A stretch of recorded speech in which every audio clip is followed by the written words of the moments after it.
Welcome into America's Retirement Headquarters, home of the Retirement Guys Formula and America's Medicare Associates. Securities offered through Peak Brokerage Services, LLC. Advisory services offered through the Retirement Guys Formula, registered investment advisor. America's Retirement Headquarters, America's Medicare Associates, and the Retirement Guys Formula are separate and independent entities from Peak Brokerage Services, LLC.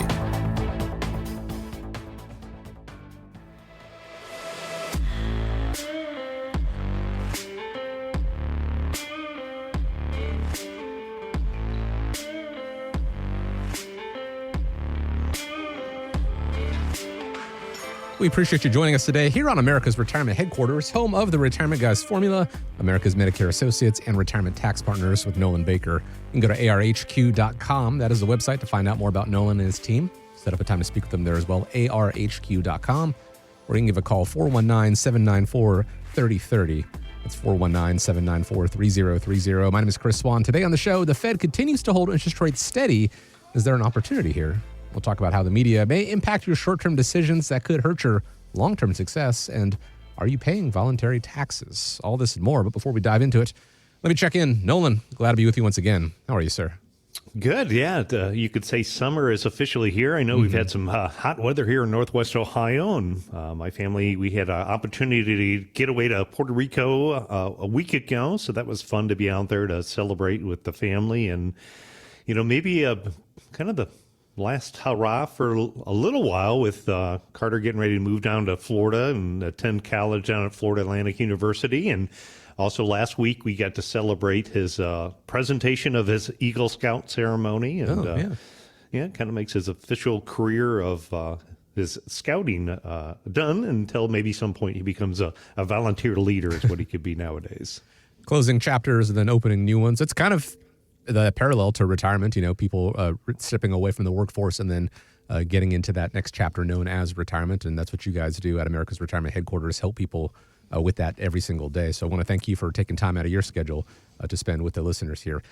Astute listeners will know that this year, Retirement Tax Partners open an office in your headquarters. It's now part of the team at America's Retirement Headquarters.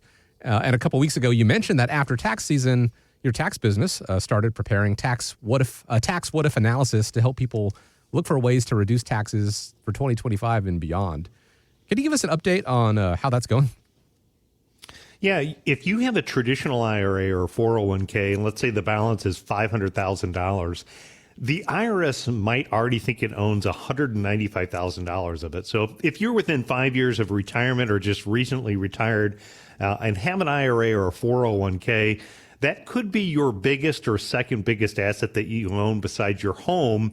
And, you know, what society has taught you is that deferring taxes is the best plan. But what I'm going to show you is that could be a big disaster. And I'm going to show you the calculations that, you know, really could shock you. This could help you increase your spending income in retirement, creating a bigger potential family legacy or giving you more money to spend to enjoy the future of your retirement years.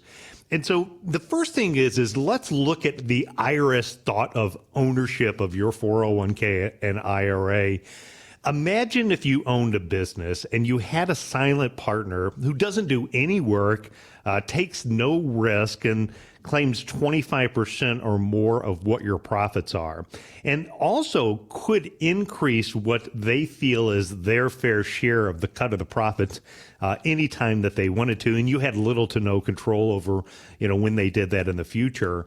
And as your business got bigger, the more they wanted, meaning that 25%, if it was worth 500,000, if your business grew to be worth $1 million, 25% obviously is double of what that happens to be. The question I ask you is, how fast would you want to get that silent business partner out of your business? And, you know, if you own an IRA, you need to kind of start thinking about your IRA in the way the IRS thinks is exactly the same way as that silent partner. You know, your traditional IRA or your 401k, it's going to grow tax deferred with, you know, smart investing, compound growth. But, you know, every dollar of growth that you have in a traditional savings vehicle means that silent partner is going to get a bigger bite of that money as well. You know, if your account doubles, their interest in the account could double as well, depending upon what tax rates are in the future.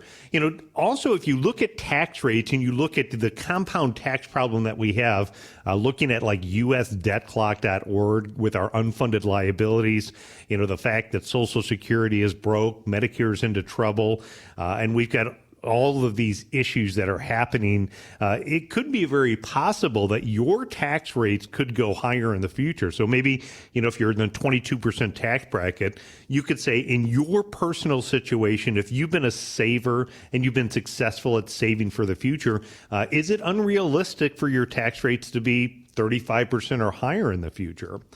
In fact, if you look at the history of U.S. income tax brackets over time, what you would find is that the history of taxes have oftentimes been much higher. We hear this concept of tax just the rich more, but the question becomes, what is that definition of rich? And I think if you look at the history of taxes, you'll find that tax rates have historically been much higher for many people, not just what they call the rich. So here's what every successful saver needs to understand.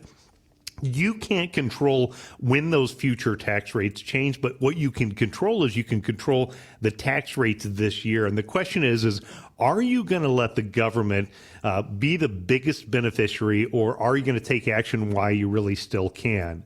So here's what we need to do is you want to set up and develop a solution to detaxify your retirement account. What you want to do is you want to try to shift money from that tax deferred category and ultimately get it over into a situation where it's building more tax-free wealth. And then there's a couple of different ways that you could do that. If legacy planning was an important one, you could look at life insurance as a vehicle to effectively pass on more of a legacy than a traditional 401k or an IRA. And the other one that I'm going to talk about is a Roth conversion. We're going to show you a couple of unique ways to do this. What I would say is that here at our office, we have retirement tax partners. Danny and the team that he works with of CPAs and enrolled agents can help kind of crunch the numbers.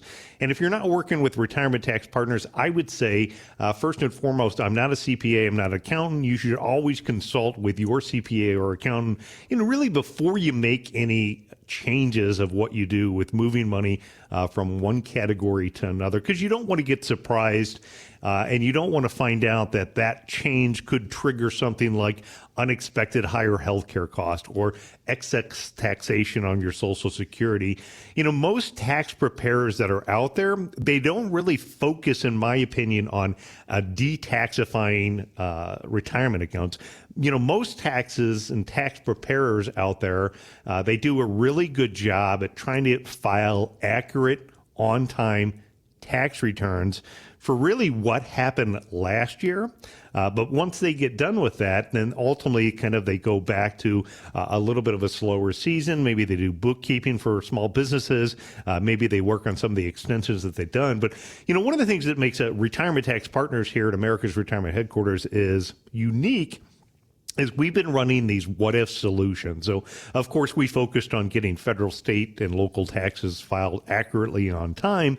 But after that April 15th deadline comes by, now we get together and we run these tax what-if analysis.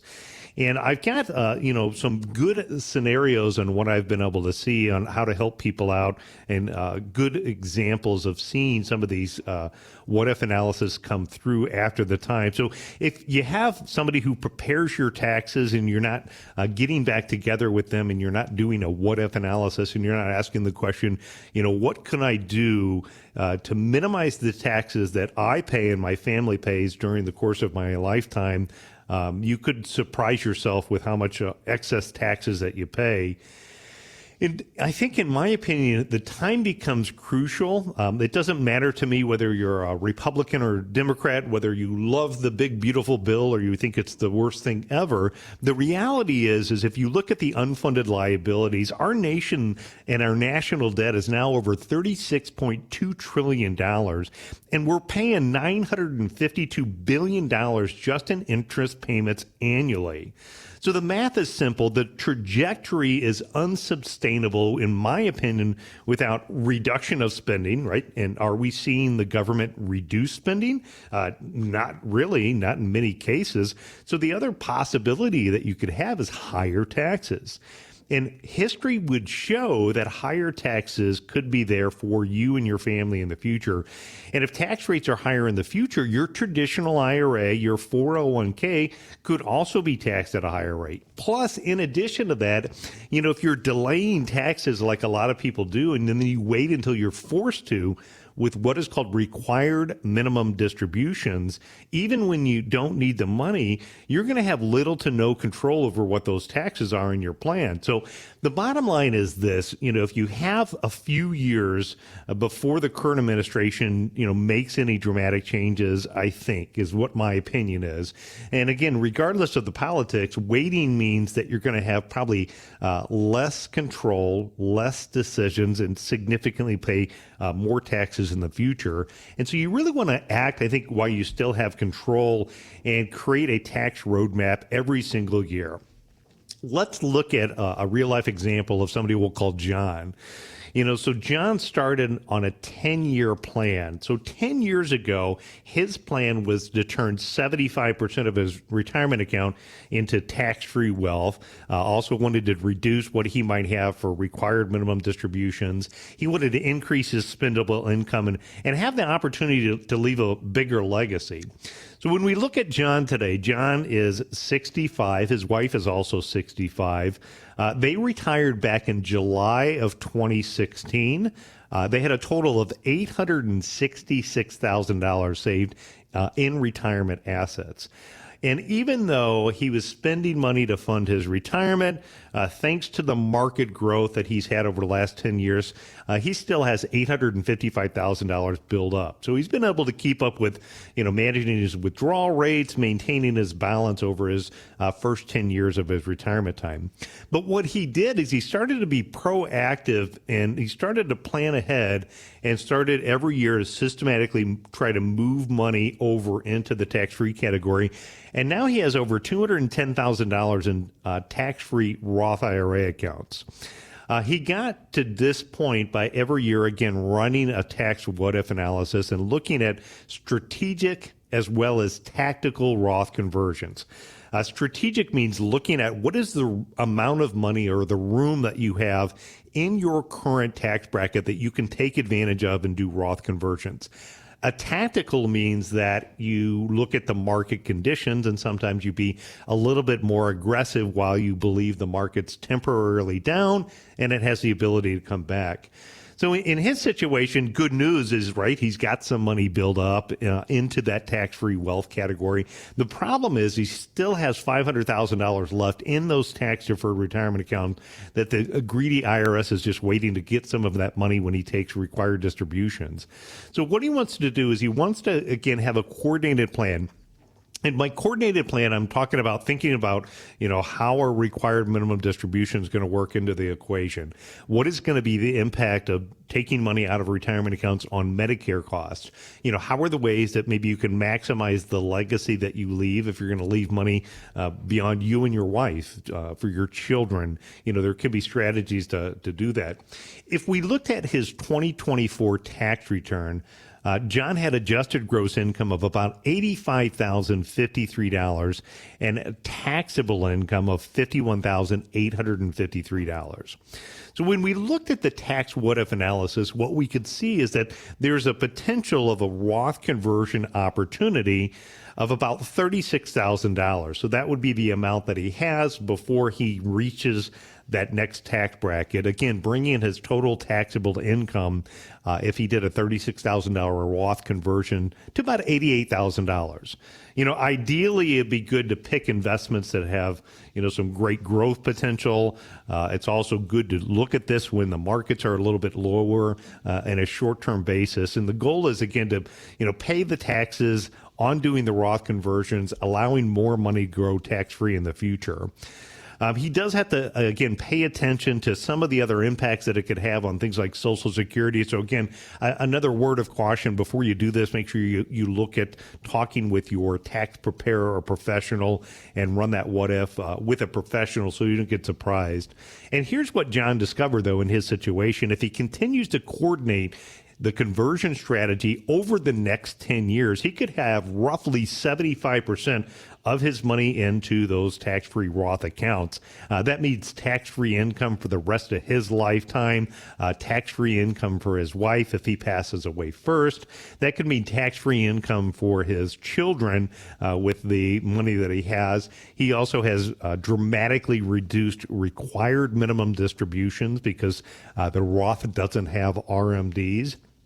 And really, dependent upon what the tax code is in the future, he's got much more control over how much taxes he pays because he has the ability to decide, should I take money from my traditional tax-deferred retirement account or should I take more money from my tax-free accounts, dependent upon what the administration's policy is with taxes as well. And then again, ultimately making his bigger beneficiary his family and not the IRS if there's money that's left over in the end. So if you look at this, now you've learned a little bit about how much the IRS thinks they own of your retirement accounts and why it's so crucial to begin coordinating detaxifying your retirement accounts and looking at it in that way to reduce the taxes. Now, in our upcoming segment, we're going to be talking about voluntary taxation and that most retirees think about it and don't realize that there are many situations. In fact, there's 4 tax traps that are catching retirees off guard when it comes to voluntary taxes. So we're going to teach you that in this next segment. Obviously, it is important to make sure that you pay your taxes every year, every April. Take care of that. But what are you doing to plan for the years ahead? Have you had that tax roadmap done? Have you done that tax what-if analysis? If not, the team at Retirement Tax Partners, they can help you with that to make sure that Uncle Sam does get their fair share, but you get to keep as much of it as possible and, find ways to buy out that silent partner that is known as Uncle Sam. It all starts with setting up a time to speak with them and the entire team at America's Retirement Headquarters. You can go to arhq.com to do that or give a call, 419-794-3030. Once again, the Federal Reserve decided against lowering interest rates at its latest meeting. Economist Judy Shelton tells Fox Business that Fed Chair Jerome Powell has deserted his own playbook. For a guy who insists that Fed actions are data-driven, the data is showing that inflation is steadily coming down. And here you had a Federal Reserve that was absolutely committed to the idea that they would keep lowering rates as inflation was coming down, right up until they abandoned that approach shortly after the inauguration of President Trump. Now, we keep hearing wait and see from the Fed. How do you help clients move forward and make an opportunity out of high fixed savings rates right now? Well, fixed savings rates are great for retirees. Here at America's Retirement Headquarters, that's really kind of what we're focused on. Of course, for those people that have maybe mortgages or debts or are looking to take on a mortgage like my oldest son, higher rates aren't necessarily a good thing. But for those of us that are savers, we want to really look at the ways to try to put your lazy assets to work as hard as possible. And I think there, are some really good ways to do that. I just had a lady who had come into the office. She recently retired. And, what we did is we had developed a 3-bucket approach. So in our process, it's what we call the independent income system. And, when we looked at this and developed the approach, what we wanted to do is try to match up the overall goals and objectives, what she had, with how to find high fixed savings rates. And so in looking at this, the first bucket of money that we had was developing a bucket of money that was going to be designed for more liquidity. So when we think about liquidity, what we can look at is things like the high-yield money market accounts that are out there. And the high-yield money market accounts, in fact, most fixed rates are the highest they've been since my children have been born, and they've still relatively maintained pretty good rates over the last year as well, and will do that until the Fed cuts rates, which is kind of what they're talking about doing in the future. And looking at a high-yield money market account, what you have to do is you have to look at, number one, who's the backing of that. So companies like, Fidelity, Vanguard, Charles Schwab, they offer money market accounts. You can also get a money market account at your bank or your credit union. And then, again, you have different backings that are inside of there. In some of those money market accounts that are out there, you can have rates as high as 4% today. So again, if somebody had $100,000 just sitting in their bank savings account, and the national rate on a bank savings account is 0.009, and they put it in a money market account, and let's say that money market account is earning 4% interest, that's $4,000 more on that savings rate. And, if you think about that and break that down in the sequence of what that could mean on a monthly basis, a couple $100 a month goes a long way for more money for most retirees. I know for me personally, life has gotten more expensive. I mean, inflation is the real deal. And so in shopping out the money market accounts that are out there, there's a good way that you can do that. There's a couple of good resources that are out there. The second way is to look at the next category, which is to offer a type of bank CD. So when you think about a bank CD, what you're going to do is you're going to buy an investment. A bank CD is traditionally FDIC insured. You buy that for the bank, and you can lock it in for 3 months. You could lock it in for 6 months, 1 year, 3 year, 5 years, different time frames that you have that you can lock in those rates. The nice thing about a bank CD is what you're going to do is you're going to lock in a rate for a fixed period of time. So if you buy a 3-year CD, you know what interest that you're going to get for the next 3 years. Unlike a money market account, my money market account as an example, the rate could change on a weekly basis. So if the Federal Reserve does lower interest rates later this year, it's fair to say that my money market rate is going to go down in the future as well. But if you had a CD is going to be locked in for that set period of time. You can kind of build out what is called a laddered concept. So if you think, like again in the example of the lady that came in, we put some money short term and liquid investments in a money market account. Then what we did is we bought some money that was locked up for a little bit of longer period of time, knowing that she had a longer income locked in period of time.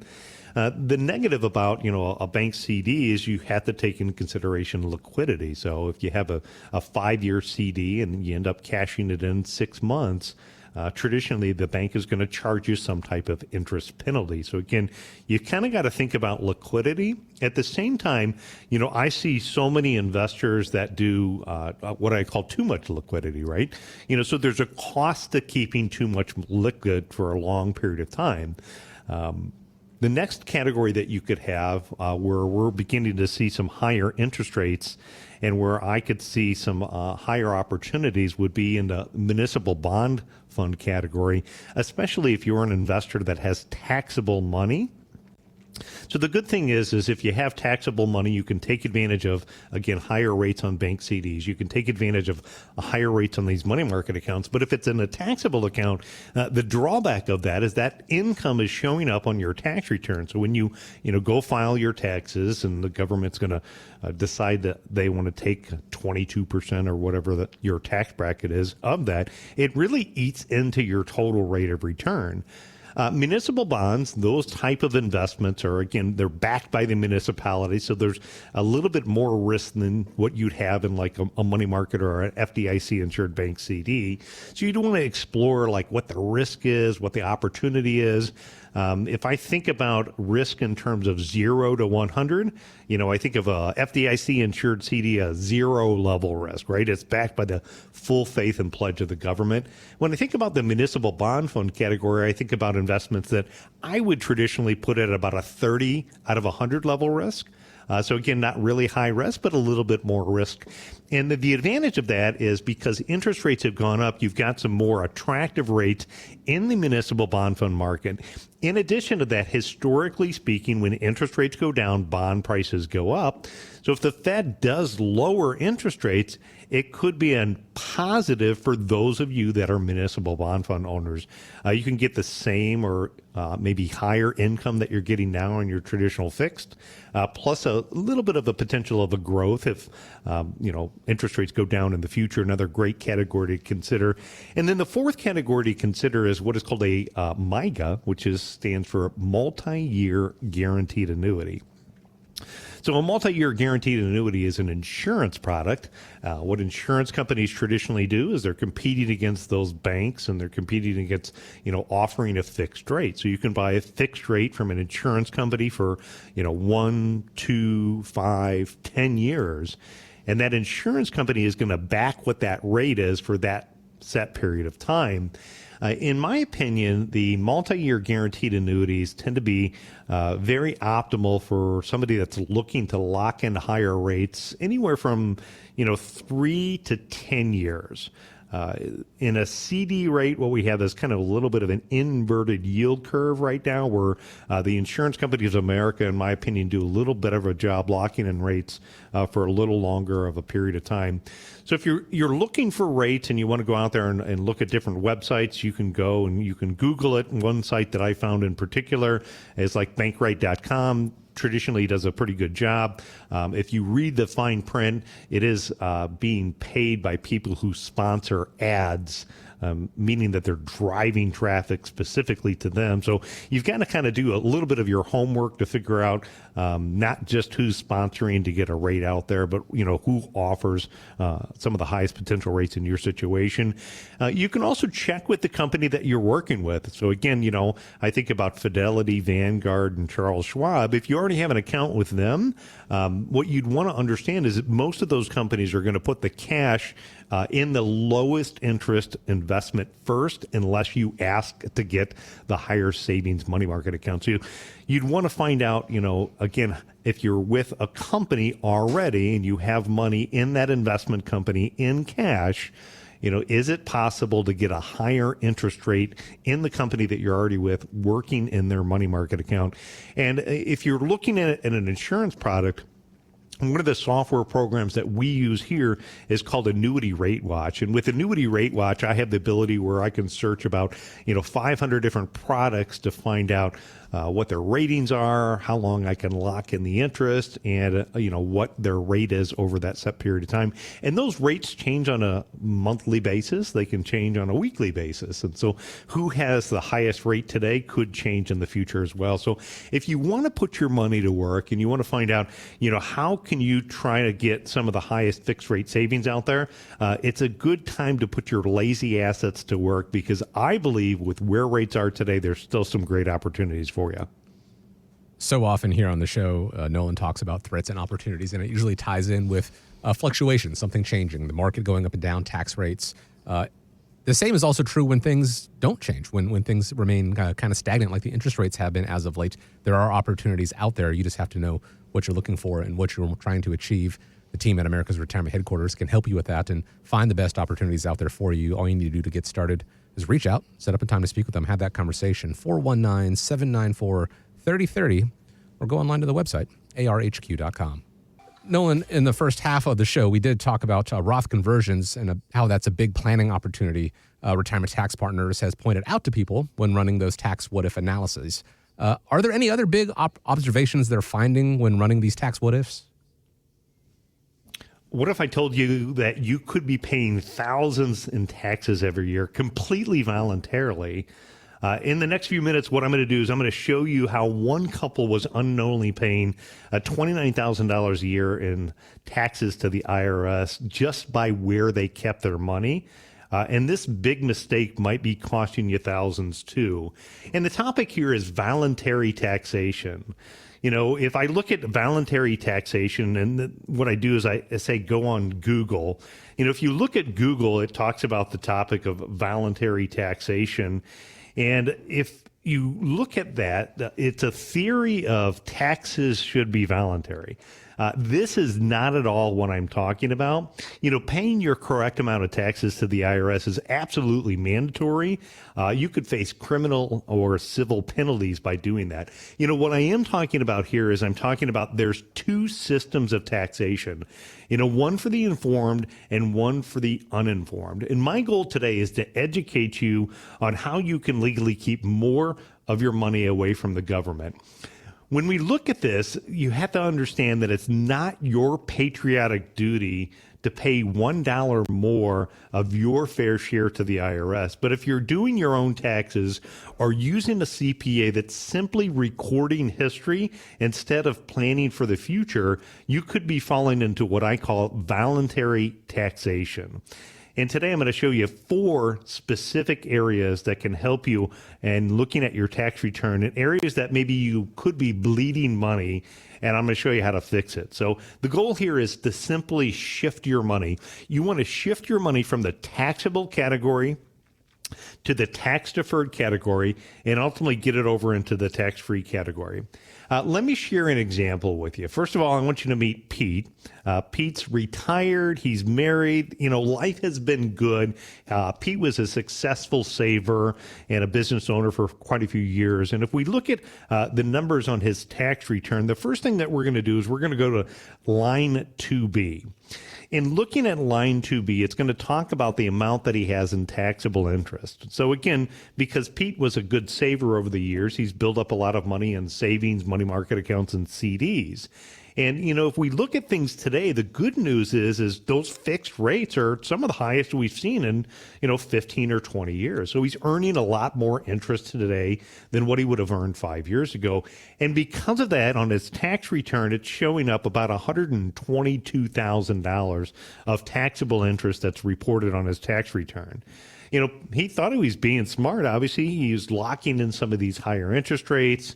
He's been able to take advantage of where those record rates are. But if we look at the brutal truth of that, assuming in this case, let's say he's earning 4.5% interest on his high interest savings and CD accounts, he's going to have to subtract 24% of that to pay, in this case, federal taxes. That's going to equal a 3.42% net return after taxes.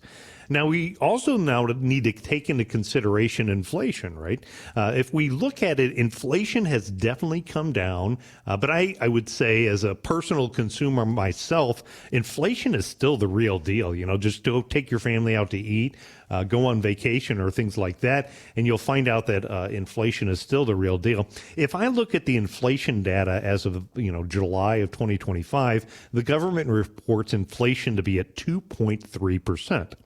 So we're going to take his 3.42% return. We're going to subtract that inflation factor of 2.3, and Pete's real return is now only 1.12%. To me, that's not wealth building. That's wealth erosion in a couple of small steps. At least he's not going anywhere forward. And so what could he have done in a different situation? First of all, Pete has the ability where he could look at tax-free municipal bonds. The second thing that he could do is he could look at high-interest tax-deferred annuities. The third thing that he could do is he could look at owning, his growth equity accounts in his non-retirement accounts, leave his income-producing assets, his more safe money, in his retirement accounts, because in a retirement account, that income's not reportable. It's just reportable when he takes his withdrawals. Or he could look at tax-free wealth building using life insurance if, legacy planning was important. So each has their pros and cons, but any of these would have beaten giving the IRS a 24% tip on money you're not even spending. So let's look at case number 2. Case number 2, let's introduce you to Helen. Helen's still working. She's single. She's got good income for work. She's also been a good saver. If we look at her tax return and we look at line 3B, what we're going to see is that she has $27,800 in taxable dividends. That's going to translate on her tax return to about $6,700 in extra federal taxes, even if she's not using the money that she had to pay. Plus, in addition to that, looking at her tax return, she had $3,500 in taxable interest. That's roughly another $850 to Uncle Sam. Here's the fix. The fix in her situation is what I would call asset location. You want to, again, you hold your dividend-paying investments inside of your retirement accounts where they can grow tax-deferred in traditional IRAs or 401ks, and potentially tax-free in Roth IRAs, and you want to keep your growth investments in your taxable accounts. And Helen, in your situation, if you're still working, you could consider maxing out a health savings account. It's the only account that I can think of that has triple tax advantage. So you get tax deduction by going in, you get tax deferred growth along the way, and you get tax-free coming out for medical expenses. It's using the tax system in your favor versus letting it work against you. Let's look at case study number 4. On this one, it kind of really makes me angry because in this example, I want you to meet Sarah. Sarah's retired. She's 75. And Sarah loves to donate to her church. She donates $10,500 to her church every year, and it's a beautiful concept, right? She can pick an organization that she cares about and see locally the impact of what her church is doing to help carry on their mission. And she knows that she's being part of that. But, if we look at her tax return, what she's doing, she's taking money out of her retirement account, she's paying taxes on it, then she's donating what's left over. So if Sarah's in the 22% tax bracket and she wants to net $10,500 to give to her church, she has to withdraw nearly $13,500 just to net the amount out. Because what's going to happen is when she takes it out from her IRA, she's going to end up paying roughly about $3,000 in taxes, and ultimately then that $10,500 is going to be the net amount left over that she can donate it over to her church. So that's almost $3,000 that's been wasted in taxes. And here's the smarter way. It's called qualified charitable distributions. And if you're over 70 and a half and you donate to a charity, donate directly from your IRA to the charity. What it's going to do is, number one, it's going to give the charity 100% of the donation. The donation, if you're also at required minimum distribution age, would count towards your RMD amount. And then it's also because you went directly to the charity, 0% of that distribution is going to show up on your tax return. So Sarah could have saved roughly $3,000 in federal taxes. She had the potential that she could have actually helped her church even more. And it's a win-win that the IRS doesn't advertise at all or enough about. In case study number 4, what I want you to do is I want you to meet Rick and Stacy. So what they had done is Rick and Stacy had retired years ago. Stacy had purchased a company of stock along the way, and over the course of her career, her company stock did good. And as part of getting transitioned into retirement time, she wanted to reduce the amount that she had in her company stock and her non-qualified stock option plan. And she sold and had gains of about $61,000 in long-term capital gains. First of all, profits are good, right? Profits are what we're trying to do.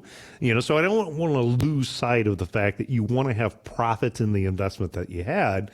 The problem is in Rick and Stacy's situation, by having those long-term capital gains, she ended up with about $9,200 in taxes that they paid on those gains. So, what could their advisor done, or, what could have been done a little bit differently in their situation? Well, what they probably should have done is looked at their entire portfolio.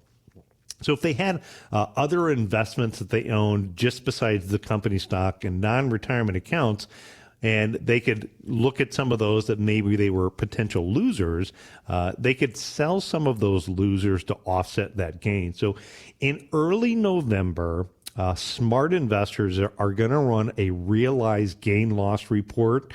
It's like running the tax fire safety drill.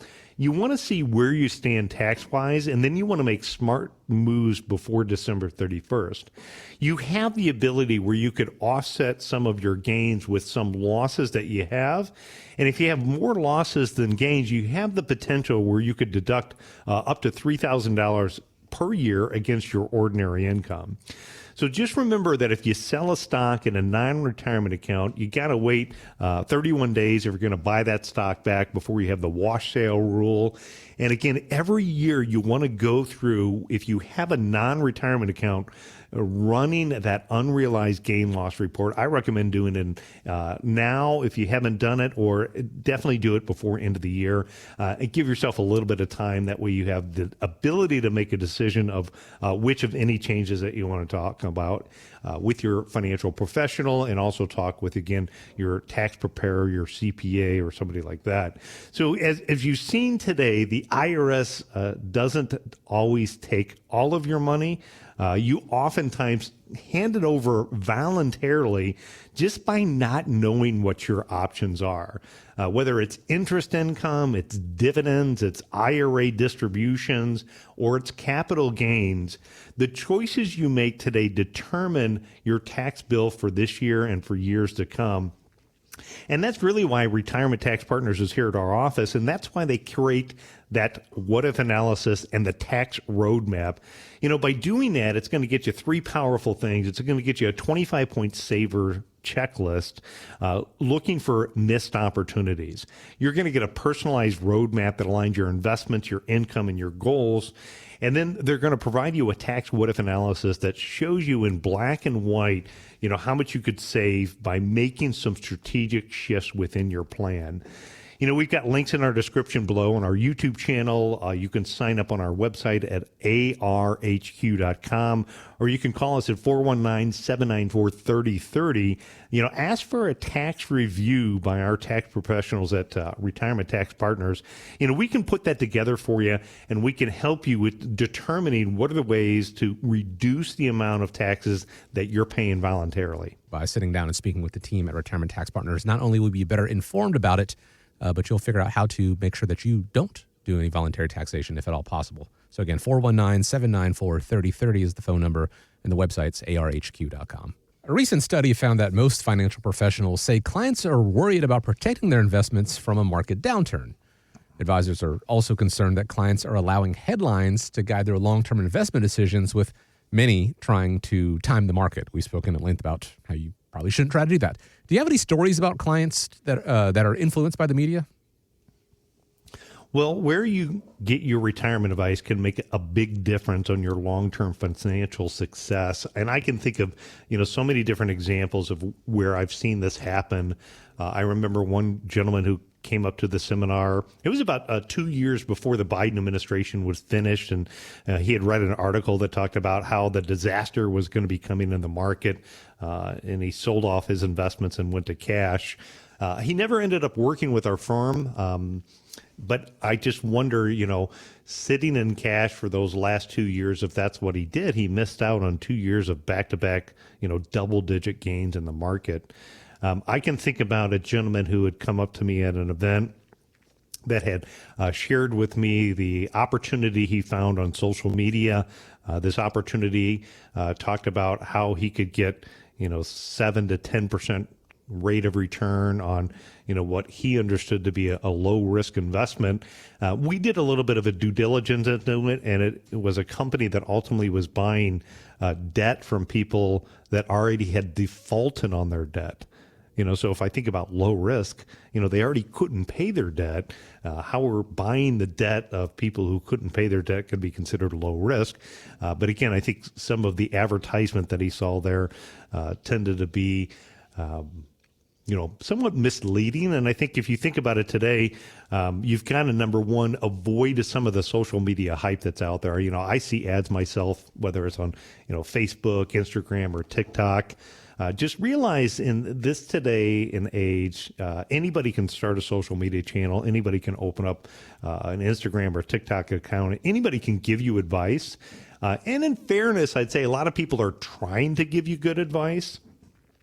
But you also have to understand and know kind of what their background is of giving advice. I've been on the radio here on WSBD for over 20 years now. I think we're coming up on our 25-year anniversary of giving advice every year on Toledo's largest talk station, and now sharing that wealth of knowledge on every major podcast that's out there.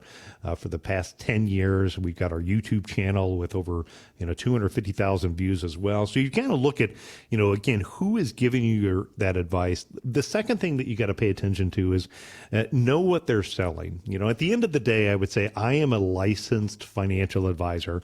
I'm an owner of America's Retirement Headquarters. Within our organization, we have a company called Retirement Guys Formula. Within Retirement Guys Formula, what we do is we can give people advice and guidance on managing portfolios within the stock and bond market. I have an incentive to gain clients and help them with managing their portfolios. And if we do that, we get compensated. We have an insurance agency. Within the insurance agency, my son Andrew, he runs our fixed income department. He helps people with finding a high interest money market accounts, high interest multi-year guarantee annuities, indexed and fixed annuity rates that are out there. And then Insurance Companies of America, they compensate him for that type of service. But if he can get somebody going from a 2% to 5% rate, everybody kind of wins in that situation. We have our retirement tax partners. We have America's Medicare Associates. We have one location to have everything taken care of for people that are close to or in retirement time. And, we typically have people who hire us and pay us for our advice. We see ads that are out there as well. And, some of the ads that I see out there that are the common ones are, hey, move all of your money into gold and, invest in the gold standard. And I think, gold can be part of a portfolio. Gold can be part of an investment that you own. But when you look about some of these commercials that are advertising that, you also have to be very careful because of the fact that at the end of the video, they're, oh, by the way, buy gold from us. I had a new couple who had come in here recently. Unfortunately, their financial advisor had passed away and they were looking for a new relationship. One of the things that I noticed is that they had rare coins as an investment that they owned in their portfolio. I own a couple rare coins, more so from what I've inherited from my dad and maybe a couple cool ones that I picked up over the years. Like, my kids just got me a silver coin for the 250-year anniversary of the United States Marine Corps. But, my experience in rare coins is probably pretty minimal. It's not something that we've advised clients on over the past, but I noticed that these clients, they had a fairly large position in rare coins. And so I started asking them about their experience. And they had shared that they had bought that about, 15 years ago. And I asked them, what they had paid for it 15 years ago. And I asked, what would it be worth if you liquidated it today? So they went back to the company that was selling these rare coins. And surprisingly, 15 years later, it was worth about the same, maybe just a little bit more. And I think, who was selling that investment and, what the difference is on what they sell it for versus what they get back. So I want you to make sure that before you do any investments, you do your homework. Doing your homework can involve looking up the name of the company that you're considering working with. If this is your first time or your 100th time listening to America's Retirement Headquarters, I'd encourage you to go on Google, type in America's Retirement Headquarters, read our Google reviews, find out, what our clients and customers have to say about it. If you're looking at an investment, in any type of investment that's legitimate, that's out there, there should be some type of offering that is given to you. You want to go in the offering and you want to read and review the risk criteria and make sure that you have a really good understanding of the risk criteria that's out there. And take time to understand all of those bullet points before you invest in understanding all the risk of the investments that you're considering. Number two, what I want you to do is I want you to consider working with only licensed financial professionals. By looking and working with a licensed professional, you've got somebody who's taken some type of regulatory exam and process to be able to give you a different level of advice. You could have an insurance agent, right? So in the state of Ohio, which is where I'm from, you have to go through state insurance licensing. You have to do continuing education. People can look up on the Department of Insurance here in Ohio, an insurance agent's license. You can review what their licenses are. You can have somebody that has a securities license. in the organization called FINRA, FINRA. FINRA.org allows you to look at a background of somebody who has a securities license. You can have somebody that has a securities license as well, and they fall as under the SEC, and you could do an SEC advisor lookup, and you could look at their background. I want you to look at their background. I want you to look at their years of experience. I think years of experience is important. I look at my son. My son has actually been here in the business now 6 years. Again, he kind of runs our fixed income department. But I've been in the business a little over 30 years. I've got this gray hair, right? I think there's been something that years of experience of going through COVID, of going through 2008, of going through 9/11, of going through 2008, of going through the dot-com bubble burst. I think those years of experience, especially with working with people that are close to or in retirement time, and they don't have the luxury of mistakes, makes a big, big difference. And that leads to number 2 is specialty. When you're thinking about specialty, I was at a conference and we were up in Detroit. And this guy opened up his business card and it kind of rolled down into 3 segments, and it talked about all of the services that he offered. So he did retirement planning, investment planning, debt reduction, college funding, counseling, investment advice, grandkid accounts, and I think it even said painting and siding of your roof and house. Is how far his business card was. There are different specialties when it comes to financial services. What we're focused on here at America's Retirement Headquarters is providing you one location to take your retirement from good to great, and doing it in a coordinated manner of having all of the key professionals work together to have a comprehensive approach as well. Then when you find that professional, what you want to do is you want to talk about what are their client experiences. Some of this you can get client experiences by going on Google. Again, if you look at our Google reviews, you can find about our client experiences.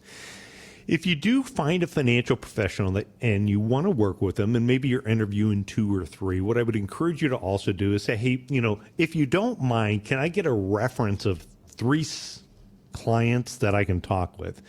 Can I get a reference of 2 professionals that you work with?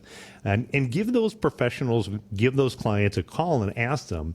You don't have to ask so much about, how was your performance this year or last year, but talk about your experience. How has been the communication? Did they deliver on some of the expectations that you had? How are they doing as far as keeping you up to date with everything?